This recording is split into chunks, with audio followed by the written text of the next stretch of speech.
7, 8, 9 নবীজি বলেন 3টা ভূমি ধস হবে। কয়টা? 3টা।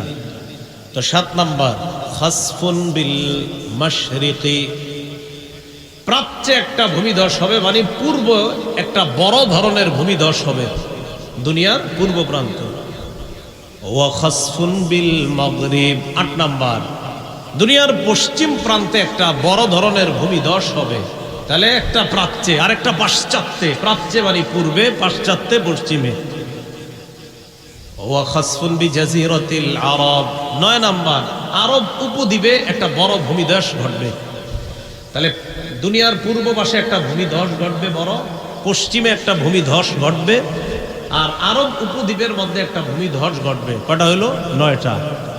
10 নাম্বার ওয়া নারুন তাখরুজু মিন ক্বারি আদান আমিয়ান,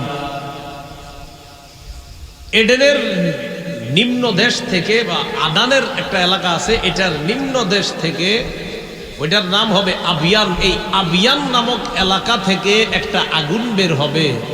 তাসুকুন নাসা ইলাল মাহশার, মানুষকে এই আগুনটা ধাক্কাইতে ধাক্কাইতে হাসরের ময়দানের দিকে নিবে। কোথায় নিবে? এই আগুনটা মানুষকে ধাক্কাইতে ধাক্কাইতে হাসরের ময়দানের দিকে নিবে। এক পর্যায়ে ওই আগুন তাদের সাথে এমন ভাবে থাকবে, মানুষের সাথে আগুন কিভাবে থাকবে দেখেন কি বলে নবী, তাবিতু মাহুম ইদা বাতু, এরা রাত্রে ঘুমাবে, আগুনও তাদের সাথে রাত যাপন করবে। ওয়া তাকিলু মাহুম ইদা ক্বালু, এরা দিনের বেলা হাঁটাহাঁটি করবে, আগুন এদের সাথে চলবে। রাত যাপন করবে, আগুন তাদের সাথে রাত যাপন করবে। এরা দিন যাপন করবে, আগুন তাদের সাথে দিন যাপন করবে, দিনাপিত করবে। এই 10টা বড় আলামত করবে। এর মধ্যে একটা হলো আপনার পশ্চিম দিক থেকে সূর্য ওঠা। এই পশ্চিম দিক থেকে সূর্য ওঠার ব্যাপারে একটা বর্ণনা আবু হুরায়রা রাদিয়াল্লাহু তাআলা আনহুর বর্ণনা। قال رسول الله صلى الله عليه وسلم, ইবনে মাজার 4068 নম্বর হাদিসের বর্ণনা। قال رسول الله صلى الله عليه وسلم لا تقوم الساعة حتى تطلع الشمس من مغربها, নবীজি বলেন সূর্য যতক্ষণ পশ্চিম দিক থেকে না উঠবে ততক্ষণ কিয়ামত ঘটবে না, ততদিন কিয়ামত হবে না। ফাইদা তালাআত, হঠাৎ একদিন সূর্য যখন পশ্চিম দিক থেকে উঠবে, ওঠার পর ওয়ারাআহান নাস, মানুষ ওই সূর্য ওঠাকে দেখবে। মানুষ দেখবে প্রতিদিন সূর্য উঠে পূর্ব দিক থেকে আসতে যেন পশ্চিম দিক থেকে। ওয়া আমানা মান আলাইহা, দুনিয়ার মধ্যে যারা থাকবে সবাই ঈমান আনবে। সূর্য কোন দিক থেকে দেখে ঈমান আনবে? তো ঈমান আনার পর নবীজি বলেন ফাযালিকা হিনা লা ইয়ানফাউ নাফসান ঈমানুহা লাম তাকুন আমানাত মিন ক্বাব, রাসূলুল্লাহ সাল্লাল্লাহু আলাইহি সাল্লাম বলেন তখন ঈমান আনলে আর কোনো কাজ হবে না। তাহলে মানুষ একদিন হঠাৎ দেখবে পশ্চিম দিক থেকে সূর্য উঠছে, সবাই ঈমান আনবে। হা হা, আরে নবী না বলছে যে পশ্চিম দিক থেকে সূর্য উঠবে, তাহলে তো নবীর কথাই সত্য, জান্নাত সত্য, জাহান্নাম সত্য। তখন বলবে আল্লাহ আপনারে বিশ্বাস করলাম, নবীর উপরে ঈমান আনলাম। আল্লাহ কয়, রাসূল সাল্লাল্লাহু আলাইহি সাল্লাম কোরআনের আয়াত দিয়ে দলিল দিয়ে বলেন যে কথাটা আল্লাহই বলছেন কোরআনের মধ্যে, ইয়াউমা লা ইয়ানফাউ নাফসান ঈমানুহা লাম তাকুন আমানাত, সেদিন তাদের ঈমান তাদের কোনো কাজে আসবে না। তাহলে বলেন তো পশ্চিম দিক থেকে সূর্য ওঠার পর যদি কেউ ঈমান আনে, ঈমান গ্রহণযোগ্য হবে? কোনো কাজ হবে না। আরেকটা কথা মনে রাখবেন, পশ্চিম দিক থেকে সূর্য আর জমিন থেকে যে প্রাণী বের হবে, এই দুইটা একদম কাছাকাছি সময় হবে। পশ্চিম দিক থেকে সূর্য ওঠার ঘটনাটা আর জমিন থেকে যে প্রাণী বের হবে, এই দুইটা খুব দ্রুত সময়ের মধ্যে ঘটবে। ইবনে মাজার 4069 নম্বর হাদিসের বর্ণনা। আন আব্দুল্লাহ ইবনে আমর রাদিয়াল্লাহু তাআলা আনহুমা قال سمعت رسول الله صلى الله عليه وسلم يقول أول الخروج آية تطلع الشمس من مغربها অথবা আউয়ালুল আয়াতি খুরুজান তাতলু'ু শামসু মিন মাগরিবিহা ওয়া খুরুজুদ দাব্বাতি আলান নাসি দুহা। রাসূলুল্লাহ সাল্লাল্লাহু আলাইহি সাল্লাম বলেন, সূর্য পশ্চিম দিক থেকে উদিত হবে আর দিনের শুরুতে মানুষের কাছে হঠাৎ একটা প্রাণী মাটির নিচ থেকে উদিত হবে, মানুষের সাথে কথা বলবে।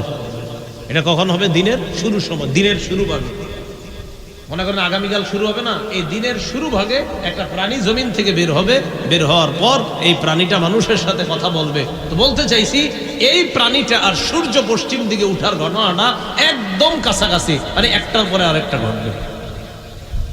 এটা তো বলো 10টা জানলাম, 10টার মধ্যে এই দুইটাও আছে না, সূর্য পশ্চিম দিক থেকে ওঠা আর প্রাণী বের হওয়া, এই দুইটা একদম কাছাকাছি ওঠা। প্রাণী যেটা দাব্বাতুল আরদ, বলেন তো কি এটার নাম? দাব্বাতুল আরদ, মানে ভূগর্ভ থেকে একটা প্রাণী বের হবে, এটাকে দাব্বাতুল আরদ বলা হয়। এটার ব্যাপারে ইবনে মাজার 4066 নম্বর হাদিসের মধ্যে আসছে। عن أبي هريرة رضي الله تعالى عنه قال قال رسول الله صلى الله عليه وسلم নবীজি বলেন, তাখরুজুদ দাব্বা ওয়া মাআহা খাতামু সুলাইমান ওয়া মাআহা খাতামু সুলাইমান ইবনে দাউদ আলাইহিস সালাতু ওয়াস সালাম ওয়া আসা মূসা ইবনে ইমরান আলাইহিস সালাতু ওয়াস সালাম। নবীজি বলেন, মাটির নিচ থেকে যেই প্রাণীটা বের হবে, এই প্রাণীটার সাথে সুলাইমান নবীর আংটি থাকবে আর মূসা নবীর লাঠি থাকবে। এই বুঝছেন নি, যেই প্রাণীটা মাটির নিচ থেকে বের হবে, এটার সাথে সুলাইমান নবীর আংটি থাকবে আর মূসা আলাইহিস সালামের লাঠি থাকবে। এখন কথা হলো কি কি থাকবে? আংটি আর লাঠি। তাজলু ওয়াজহাল মুমিনি বিল আসা, মূসা নবীর লাঠি দিয়া এই প্রাণীটা মুমিনদের চেহারা খালি উজ্জ্বল করবে, ধরবে আর উজ্জ্বল হবে, ধরবে উজ্জ্বল হবে। তাজলু ওয়াজহাল মুমিনি বিল আসা, মূসা নবীর লাঠি দিয়া চেহারা শুধু উজ্জ্বল করবে, মুমিনদের চেহারা। ওয়া তাখতিমু আনফাল কাফিরি বিল খাতাম, সুলাইমান নবীর আংটির মাধ্যমে কাফেরদের নাকের মধ্যে চিহ্ন দেওয়া হবে, চিহ্নিত করা হবে। এইভাবে চিহ্নিত করার পর হাত্তা আন্না আহলাল,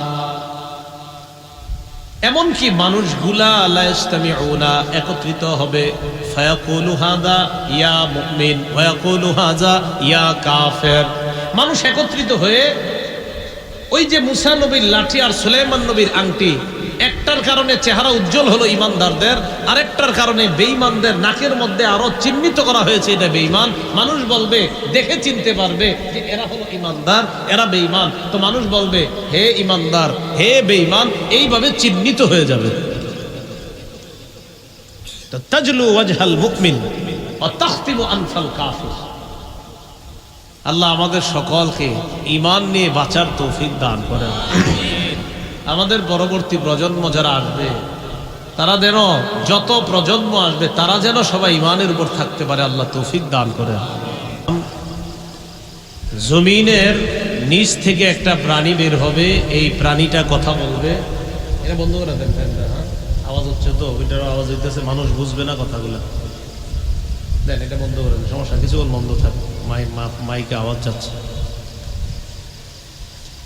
তো দাব্বাতুল আরদের ব্যাপারে যেটা বলছিলাম, জমিন থেকে একটা প্রাণী বের হবে, এই প্রাণীটা সুলাইমান নবীর আংটি আর মূসা নবীর লাঠি নিয়ে আসবে।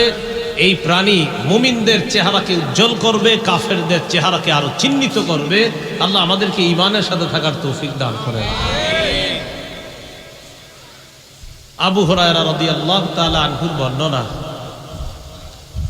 সহিহ বুখারীর বর্ণনা, 7119 নম্বর হাদিস। আর ইসলামিক ফাউন্ডেশন অনুযায়ী মুসলিম শরীফের 7012 নম্বর হাদিস। ইসলামিক ফাউন্ডেশনের যে হাদিসের নাম্বারগুলা এই অনুযায়ী 7012, আর বুখারী শরীফের 7119 নম্বর হাদিস। এই হাদিসের মধ্যে আসছে, খুব মন দিয়ে শোনেন এটা। عن أبي هريرة رضي الله تعالى عنه قال قال رسول الله صلى الله عليه وسلم لا تقوم الساعة حتى يحسر الفرات عن جبل من ذهب